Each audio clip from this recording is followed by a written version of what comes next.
Assalamualaikum warahmatullahi wabarakatuh. Alhamdulillahirrabbilalamin. Wabihi nasta'in umuri duya waddin. Wassalatu wassalamu anbiya'i wal mursalin. Wa ala alihi wa sahbihi ajma'in amma ba'du. Bapak Ibu, teman-teman sekalian, marilah kita panjatkan puji syukur kehadiran Allah Subhanahu wa taala yang telah memberikan kita nikmat sehat, nikmat iman, nikmat takwa, sehingga kita bisa menjalankan ibadah puasa di bulan Ramadan tahun ini. Mari juga kita bersalawat kepada Nabi Muhammad SAW beserta sahabatnya, keluarganya, keturunannya, hingga yaumil akhir. Bapak Ibu sekalian, pada hakikatnya manusia itu senang mendengarkan cerita. Maka dari itu, izinkanlah saya pada hari ini, kesempatan ini, untuk bercerita sedikit tentang bagaimana kita menggunakan aplikasi yang namanya adalah aplikasi Dunia. Aplikasi Dunia ini kita ambil dari sudut pandang sebagai user. Mulai dari saat dia login hingga dia logout, bagaimana sih perilaku user ini dalam menggunakan aplikasi yang telah diciptakan oleh Tuhan Yang Maha Esa. Pertama, ketika dia login, dalam arti dia itu telah dilahirkan ke dunia, dia login ke dunia, dia memasuki masa tutorial, di mana pada masa tutorial ini dia memiliki bekal dan atau fitur yang dapat digunakan untuk mempelajari fitur-fitur lain yang disediakan dalam aplikasi ini. Fitur-fitur yang bisa dia gunakan adalah pertama penglihatan, pendengaran, dan hati. Di mana tiga fitur ini adalah modal dia untuk bisa mencerna apa yang akan diajarkan kepada dia di masa tutorial. Bagaimana dia bisa mencerna mana yang baik, mana yang salah, kemudian bagaimana dia mempelajari rukun iman, rukun Islam ketika kalau misalnya dia itu muslim. Kemudian setelah masa tutorial ini di mana dia belajar, kemudian di usia, maksudnya di masa pubertas setelah tutorial ini, dia masuk ke periode penggunaan aplikasi yang sesungguhnya. Jadi ketika masa tutorial itu selesai, semua konsekuensi yang tadinya dia pelajari, penggunaan aplikasi yang dia gunakan pada masa tutorial ini akan berbalik memiliki konsekuensi sesuai dengan fitur dunia sesungguhnya. Nah, pada penggunaan aplikasi ini kita memiliki akses ke banyak fitur. Dalam penggunaan fitur itu diantaranya ada modul besar seperti modul sosial, modul ketuhanan, dan modul perniagaan. Nah, ketika kita menggunakan fitur atau modul-modul yang disediakan oleh aplikasi ini, pengguna itu diatur dalam sebuah aturan, di mana aturan itu sebagai pedoman pengguna untuk bagaimana kita menggunakan fitur-fitur yang disediakan. Apa saja sih yang harus kita lakukan, bagaimana melakukannya, apa saja yang perlu dihindari, dan lain sebagainya.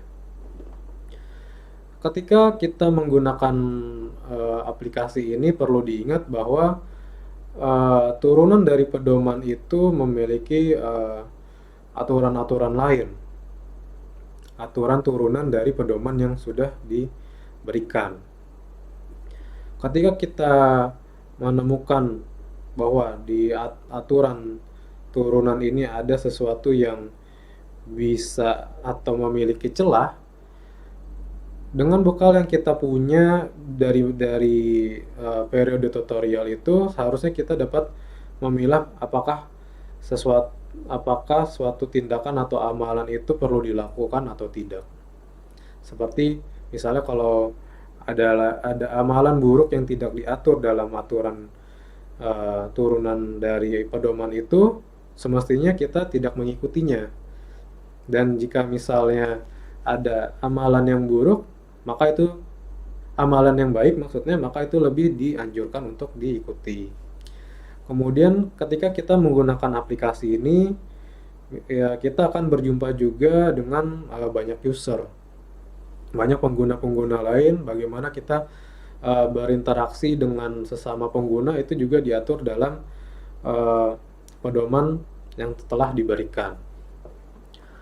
Ketika misalnya kita berinteraksi dengan user, ada pengguna yang akan senang dengan kita, ada juga pengguna yang tidak senang dengan kita. Nah, bagaimana cara kita menyikapi kedua jenis pengguna ini? Kita bisa mengikuti nasihat dari salah satu pengguna yang dia berkata bahwa janganlah kamu menyebutkan kebaikan kamu, amalan baik kamu, karena sesungguhnya yang senang kepada kamu tidak membutuhkan itu. Dan jangan pula kamu membuktikan bahwa kamu tuh berbuat amalan baik, karena sesungguhnya yang benci kamu nggak akan percaya gitu. Jadi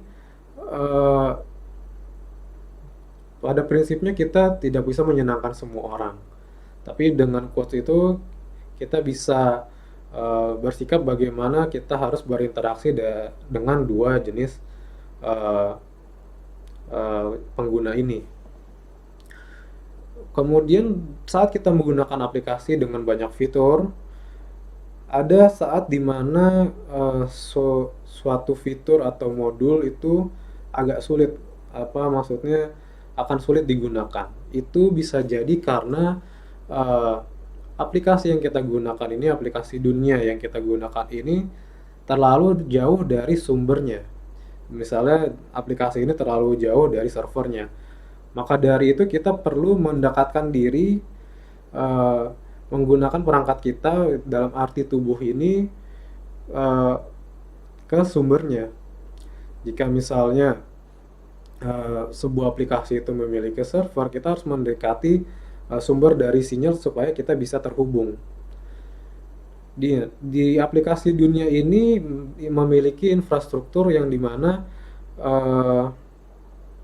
sinyal yang menghubungkan kita dengan server dan pembuatnya itu tersebar secara luas dan dapat kita akses. Salah satunya kita bisa mendekati repeaternya yang berupa ASI. ASI. ASI itu apa sih? ASI itu yang pertama, A adalah Al-Quran bacalah. Kemudian yang kedua itu S, sholat dirikanlah. Kemudian yang ketiga itu I, infak, sodako, zakat, keluarkanlah. Yang pertama A itu Al-Quran bacalah. Jadi kalau baca Al-Quran itu ada suatu keutamaan di mana setiap hurufnya itu mengandung pahala. Jadi ketika misalnya kita baca alif lam mim, itu bukan dihitung sebagai satu huruf, tapi melainkan menjadi 3 huruf. Jadi ketika kita membaca alif lam mim itu sudah dihitung 3 pahala. Jadi kita mendapatkan 3 penguat sinyal supaya kita bisa menggunakan aplikasi ini lebih baik. Kemudian S itu sholat dirikanlah. Sholat itu kenapa didirikan bukan dikerjakan? Karena sholat itu didirikan dalam arti kita harus mengerjakan sholat sepenuhnya, dalam arti secara dohir, secara fisik, dan secara batin. Jadi secara pikiran dan fisik kita harus juga mengerjakan sholat. Kemudian zakat, kemudian infak, sedekah dan zakat itu keluarkanlah. Nah, yang ketiga ini dia memiliki keutamaan atau keuntungan. Karena ketika kita mengeluarkan sebagian dari harta kita untuk memperkuat sinyal kita kepada yang membuat aplikasi, kita diberikan semacam reward, yaitu diantaranya adalah harta kita itu tersucikan. Kemudian kita akan juga lebih disenangi oleh pengguna yang lain. Itu salah satu cara bagaimana kita memperkuat sinyal kita agar kita dapat menggunakan aplikasi dunia ini lebih lancar. Nah, saat menggunakan aplikasi ini kan ada aturan-aturannya ya, ada guidance-nya, ada petunjuknya, ada pedomannya. Kita jangan menggunakan aplikasi ini di luar dari maksud penggunaannya. Kalau kita menggunakan aplikasi ini di luar dari fitur yang disediakan, artinya kita menjadi orang yang berlebihan gitu. Jadi karena setiap tindakan kita di dalam aplikasi ini tuh memiliki lognya, memiliki catatannya tersendiri yang nanti ketika kita keluar dari aplikasi ini, dia mempunyai konsekuensi yang nyata terhadap diri kita. Nah, seperti pada umumnya kita menggunakan aplikasi yang lain, aplikasi ini juga memiliki masa produksinya. Dalam arti sebelum aplikasi ini di take down oleh penciptanya, kita harus bersungguh-sungguh mengoptimalkan penggunaan aplikasi ini. Mulai dari kita harus memiliki jaringan yang kuat, memiliki pencapaian yang cukup dalam arti amalan-amalannya. Kemudian